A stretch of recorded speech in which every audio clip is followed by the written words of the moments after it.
বর্তমানে ঢাকার মধ্যে সবচেয়ে জনপ্রিয় স্পট হলো জুলাই গণঅভ্যুত্থান স্মৃতি জাদুঘর। তবে এটা কিন্তু নতুন করে বানানো হয় নাই, আগে ছিল গণভবন, এখন হয়েছে জুলাই গণঅভ্যুত্থান স্মৃতি জাদুঘর। তো চলেন আসল কথায় আসি। প্রথমত আপনি 50 টাকা দিয়ে টিকিট কেটে এরকম জিগজ্যাগ লাইন পার হয়ে টিকিট শো করে আপনি চলে যাবেন ভেতরে। ভেতরে এসেই ফার্স্টে আপনার চোখে পড়বে এই গ্রাউন্ডটা। এটা সম্ভবত হেলিপ্যাডের জন্য তৈরি করা হয়েছিল। এরপরে আপনি সামনে হাঁটলেই পেয়ে যাবেন পিলখানার সাথে জড়িত সেই ভাস্কর্য।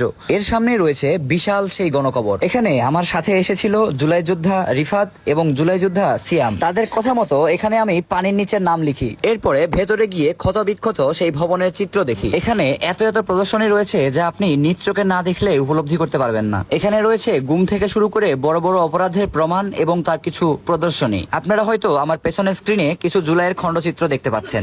এরপরে দেখতে পাওয়া যাবে পিলখানা হত্যাকাণ্ডের কিছু নমুনা। এখানে আপনি চাইলে সেই ঐতিহাসিক লাল টেলিফোনের রেকর্ডও শুনতে পারেন। এছাড়া আয়নাঘর কিংবা দোতলায় গিয়ে জুলাইয়ের কিছু চিত্র দেখতে পারেন। তবে এই রুমে ঢোকার পরে 3D রিফ্লেকশনের কারণে আপনার মাথা ঘোরাতে পারে। এছাড়া কিছু শহীদদের স্মৃতি এবং সে সময়কার সংবাদপত্রের চিত্রও দেখতে পাবেন। এছাড়া শয়নকক্ষের ব্যবহৃত খাট কিংবা বাথরুমের ব্যবহৃত মূল্যবান জিনিসপত্র দেখতে পাবেন। সেকেন্ড ফ্লোর থেকে নামার সময় দেখতে পাবেন নান্দনিক এই রিডিং রুম। এরপরে লেকের ধার দিয়ে আমরা চলে যাই সেই আয়নাঘরে। আর এই হলো আয়নাঘরের সেই জঘন্যতম দৃশ্য।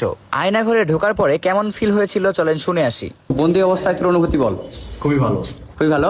বন্দি জীবনী সুন্দর জীবন। যাই হোক, বাট অনেস্ট রিভিউ এটাই ভাই, রুমের মধ্যে ঢোকার পরে এত পরিমাণে সাফোকেশন হচ্ছিল যে মনে হচ্ছিল দম বন্ধ হয়ে তখনই মরে যাব। মরে যাওয়ার আগে টিকিটের মেয়াদ শেষ হয়ে যায়, তাই আজকের ভিডিও আমাকে এখানেই শেষ করতে হয়।